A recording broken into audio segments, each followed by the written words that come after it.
నమస్తే, welcome to our channel. నేను సిరి. So ఎప్పట్లాగానే ఈ రోజు కూడా చాలా మందికి అంటే ఎన్నో డౌట్స్ ఉంటాయి. అండ్ ఇంకొకటి ఏంటంటే ఎలక్షన్స్ అయిపోయాక చాలా మందికి ఏంటంటే ఇక్కడ తెలంగాణలోనా ఆంధ్రాలోనా ఎక్కడ ఇన్వెస్ట్ చేస్తే బాగుంటుంది, ఎందుకంటే అనూహ్యమైన మార్పు అంటే ప్రభుత్వం కూడా మారిపోయింది, ప్రజల్లో కూడా మార్పు వచ్చేసింది. సో ఇక్కడ ఇన్వెస్ట్ చేయాలా అక్కడ ఇన్వెస్ట్ చేయాలని చెప్పేసి చాలా డౌట్స్ ఉంటాయి కదా. సో ఆ డౌట్స్ అన్ని నివృత్తి చేయడానికి ఈరోజు మనతో పాటు ఉన్నారు. రియల్ ఎస్టేట్ రంగంలో తనకంటూ ఒక ప్రత్యేక గుర్తింపుని తెచ్చుకున్నారు.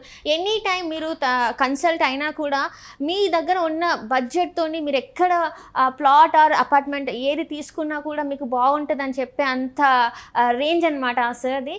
సో తనే realtor oxygen founder and CEO doctor Nandi Rameshwar Rao గారు. నమస్కారం సార్. నమస్తే సార్. ఇప్పుడు చూస్తుంటే నా ఫస్ట్ క్వశ్చన్ వచ్చేసి, ఎలక్షన్స్ అయితే అయిపోయాయి మొత్తానికి పూర్తిగా. సో ఏపీలో చూసుకుంటే అనూహ్యమైన మార్పు, అంటే అసలు ఎవరు ఊహించినటువంటి మార్పు అయితే వచ్చేసింది. జనాలు ఆ మార్పును కోరుకున్నారు, వచ్చేసింది. ఇప్పుడు ఏపీలో ఎలాంటి అంటే మనం చూసాం, చంద్రబాబు నాయుడు గారు ఒక స్టేట్మెంట్ ఇచ్చారు, తెలంగాణలో భూముల కంటే ఆంధ్రాలో భూముల రేట్లు పడిపోయాయి, అసలు బాగాలేదని చెప్పేసి. మరి ఇప్పుడు అమరావతిలో అంటే అటు సైడ్ ఆంధ్ర సైడ్ ఎలాంటి పరిణామాలు చోటు చేసుకుంటున్నాయి, రియల్ ఎస్టేట్ రంగం ఎలా ఉండబోతుంది? ఇది చాలా టఫ్ క్వశ్చన్. నీకు అంతకుముందు కూడా చాలాసార్లు చెప్పాను, ఇలాంటి క్వశ్చన్లో మీరు political question real estate mix చేసి అడిగితే నాకు ఇప్పుడు నేను క్యాబినెట్లో లేను కదా. మీరు క్యాబినెట్లో లేకపోయినా కూడా మీకు అన్నీ ఇట్లా అందిస్తూ ఉంటాయి అన్నమాట. ఎక్కడ ఏది ఉన్నా కూడా మేము ఈ వరకు ఫస్ట్ మీకే తెలుసు అని నాకు తెలుసు సార్. ఇది చాలా మంచి ప్రశ్న సిరి. ఎందుకంటే ఈసారి ఏపీ ఎలక్షన్స్ అనేది చాలా ఇండియాలోనే అందరూ ఎదురు చూసాం, వరల్డ్లోనే ఏమవుతుంది అని ఎవ్వరూ గెస్ చేయలేకపోయారు. 50-50 అన్నారు, 40-60 అన్నారు, 30. ఇవన్నిటికీ చెక్ పెట్టడానికి 164-11 సీట్ అంటే అపోజిషన్లో ప్రత్యర్థిగా కూడా కూర్చునే అర్హత కోల్పోయారు. అది చాలా బాధాకరమైన విషయం. బట్ అగైన్ మనం ఎవరు చేసుకున్న పని ఎవరు చేసుకున్న పాపం బట్టే వాళ్ళకి కర్మ అనిపిస్తారు. సో ఆయన మంచి చేశారు, చేయలేదు అంటలేదు. బట్ ఒక వర్గానికి ఒక పర్టికులర్ సెగ్మెంట్కే చేశారు. సంక్షేమ పథకాల మీద డిపెండ్ అయిపోవడం వల్ల మేబీ జగన్ గారు లూజ్ అయ్యారు అనేది నా ఒక పర్సనల్ ఒపీనియన్. ఎగ్జిట్ పోల్ సర్వేలో కూడా వచ్చింది. ఒక 3-4 స్టాండర్డ్ రీజన్స్ ఏంటంటే ఏపీ ల్యాండ్ టైటిలింగ్ యాక్ట్ మనం లాస్ట్ టైం మాట్లాడుకున్నాం, అదొకటి తీవ్రమైన.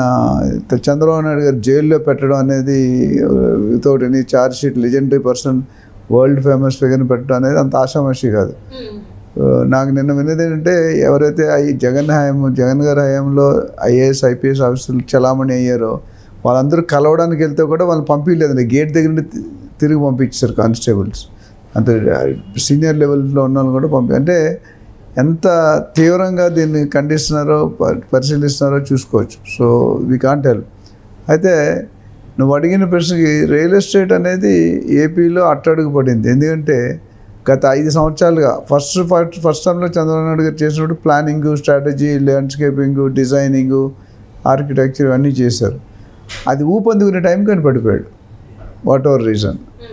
సో దాన్ని అమరావతి క్యాపిటల్గా ప్రొజెక్ట్ చేసి భూములు అందరూ చాలామంది జనరల్గా ఏమవుతుందంటే మార్కెట్లో అందరికీ తెలిసింది వచ్చి నేను రిపీట్ చేస్తాను, ఏదైనా ఇది ఏపీ అనేది తెలంగాణ కదా, ఎంటైర్ స్టేట్లో ఎంటైర్ కంట్రీలో కూడా అదే. ఏదైనా ఒక ఏరియా డెవలప్ అవుతుందంటే అంతకుముందు ఇన్నర్ సోర్స్లో పబ్లిక్ బడాబాబులకి, రాజకీయ నాయకులు, సెలబ్రిటీస్, స్పోర్ట్స్ స్టార్స్, లేకపోతే ఇండస్ట్రియలిస్ట్ వీళ్ళందరూ ఉంటారు కదా, ముందే బల్క్లో ల్యాండ్ కొనుక్కొని పెట్టుకుంటారు.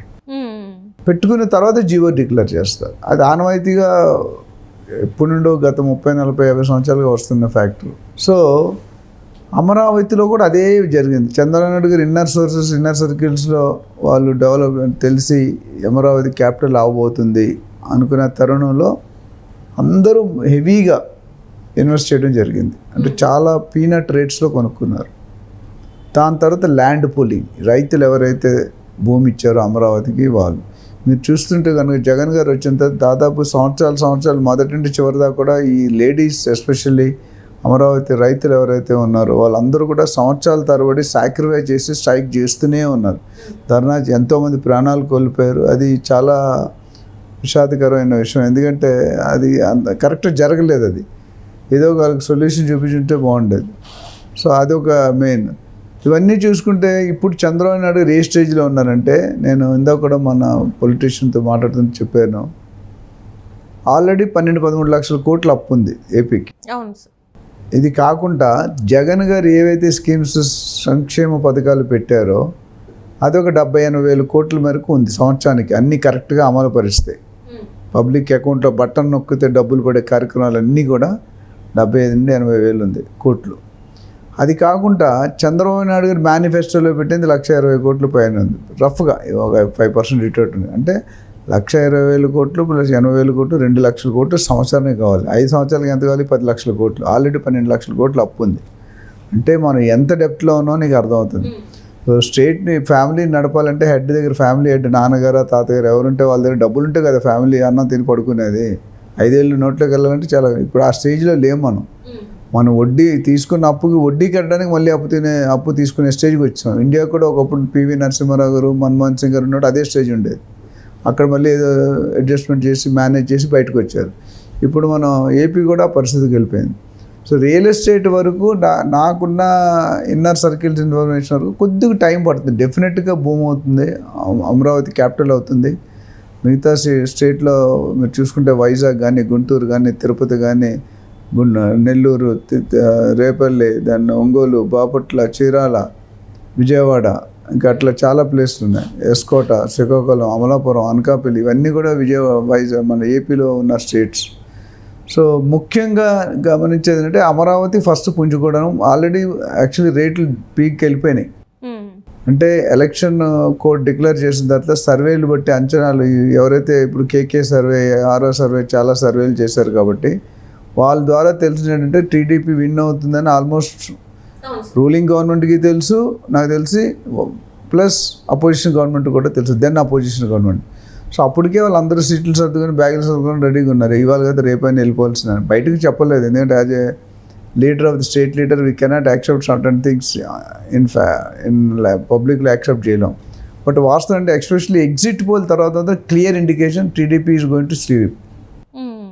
అయితే ఇది ఒక విధంగా మంచిదే, ఎందుకంటే ఇండియాలోనే ఏపీ తాలూకా రిజల్ట్స్ చాలా హవాక్ అయిన రిజల్ట్స్. ఎందుకంటే అంత మెజారిటీ ఎవరికి రాలేదు. ఇంకా నెక్స్ట్ విషయం మీరు చెప్పి పవన్ కళ్యాణ్ జనసేన పార్టీ ఉన్నారు, అయితే అది మరీ రికార్డ్ 100% స్ట్రైక్ రేట్. క్రికెట్లో స్ట్రైక్ రేట్ అంటాం. అంటే ఎన్ని సీట్లు గెలిచారు అన్ని సీట్లు 100 స్ట్రైక్ రేట్ ఇచ్చినట్టే. ఆయన యాక్చువల్లీ 24-30 సీట్లు గెలవాల్సిన, అంటే పోటీ చేయాల్సిన దాంట్లో బీజేపీకి కాంప్రమైజ్ కొన్ని సీట్లు ఆయనకి ఇచ్చారు. కాబట్టి మేబీ ఆయన 30 సీట్లు 20 సీట్లు అంటే కంటెస్ట్ చేసినా గెలిచేవారేమో ఇప్పుడు ఈ ఉన్న స్వీప్లో. సో అదొక ఇప్పుడు మెయిన్ కింగ్ మేకర్ అయిపోయాడు. పవన్ కళ్యాణ్ ఎట్లా అయిపోయారంటే టీడీపీకి కానీ బీజేపీ కింగ్ మేకర్ అంటారు. అంటే ఈయన మన టీడీపీ కూటమి ఎటు వెళ్తే అటు కావాలి. ఇప్పుడు టీడీపీ కూటమి ఎన్డీఏ నుండి బయటకు వచ్చింది అనుకోండి, రాజకీయం బీజేపీ రాదు. సో ఆ విధంగా చూసుకుంటే రేట్లు డెఫినెట్గా అమరావతిలో అయితే కొద్దిగా పుంజుకున్నాయి, మిగతా స్ట్రీట్లో స్టార్ట్ అయ్యి, బట్ ఫుల్ స్వింగ్లో రావడానికి కొద్దిగా టైం పెట్టే అవకాశాలు ఉన్నాయి. ఎంత టైం పడుతుంది we to wait and watch. Chandrababu Naidu garu ముందు లావాదేవీలు చూసుకోవాలి, ఏ స్టేజ్లో తీసుకోవాలి, ఏ డిపార్ట్మెంట్ ఎలా సెట్ చేయాలి, ప్రాసెస్ డిస్టర్బ్ అయింది, ఇవన్నీ చేసి కనీసం బ్రీతింగ్ టైం అంటారు. ఆ బ్రీతింగ్ టైం ఇస్తే డెఫినెట్గా ఆయన ఒక ప్లాన్తో బయటకు వస్తారు. ఇన్ ఫ్యూచర్ ఏపీలో కూడా రేట్లు పెరుగుతున్నాయి, పెరగబోతున్నాయి. కొద్దిగా public wait and watch for certain time. ఎందుకంటే రాగానే సెటిల్ అవ్వదు కదా మ్యాటర్. ఇప్పుడు 12వ తారీఖు పదవి ప్రమాణ స్వీకారం చేసిన తర్వాత will get in to real core subject of the state. దాన్ని బట్టి మనం కొద్దిగా ఆగి చూస్తే మంచిది. డెఫినెట్గా కొన్ని ఏరియాలో రేట్లు అయితే పెరిగిపోయి, మిగతా ఏ ఏరియాలు ఫోకస్ చేస్తారు, ఎక్కడ ముందు డెవలప్ అవుతాయి అనేది మనం వేచి చూడాల్సిందే. సో డెఫినెట్గా we are looking, we wish good luck to the AP government and the cabinet ministers. Thank you. Right. Thank you so much, sir. Thank you.